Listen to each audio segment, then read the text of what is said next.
Hello दोस्तों, मैं अपने चैनल एस सुरीली वॉइस में आप सबका स्वागत करता हूं। उम्मीद करता हूं कि आप सब ठीक मस्त और स्वस्थ होंगे। दोस्तों, मैं अपने चैनल पर दिलचस्प कहानियां लाता रहता हूं।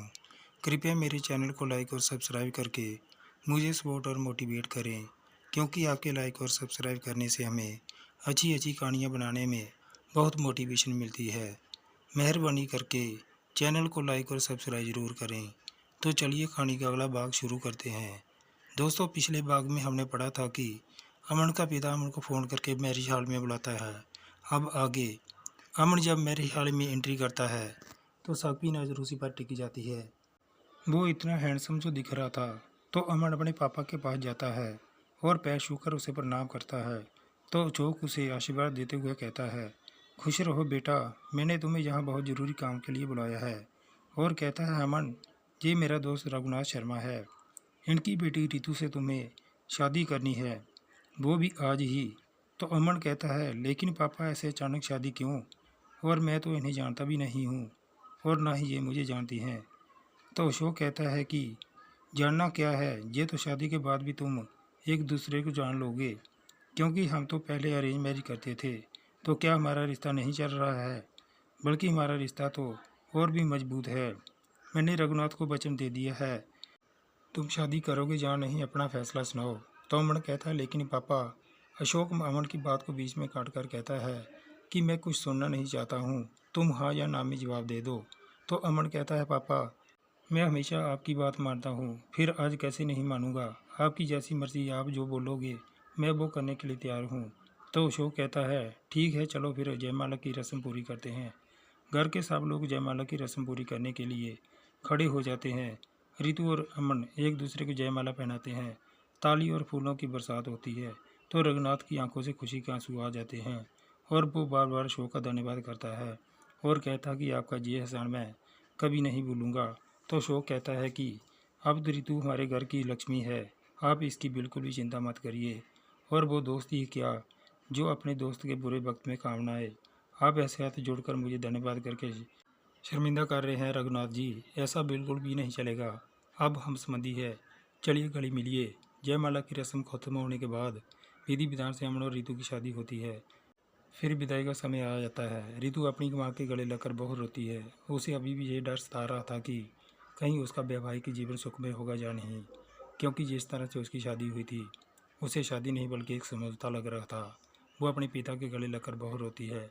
अपने पिता से कहती है, पापा, आप मेरी टेंशन बिल्कुल मत लेना। उसके आंसुओं की धारा रुक नहीं रही थी। तो रघुनाथ भी रितु को गले लगाकर बहुत रोता है।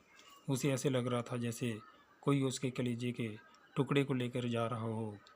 लेकिन ये रीत ही ऐसी बढ़ाई थी जिसको निभाना तो था ही। अशोक ने पहले ही फ़ोन करके अपनी पत्नी नीलम को अमन और रितु की शादी के बारे में बता दिया था। सब लोग अमन और रितु के स्वागत के लिए तैयारी करने लग जाते हैं। तभी अमन और रितु की गाड़ी दरवाजे पर आ जाती है। नीलम अमन और रितु की आरती उतारती है।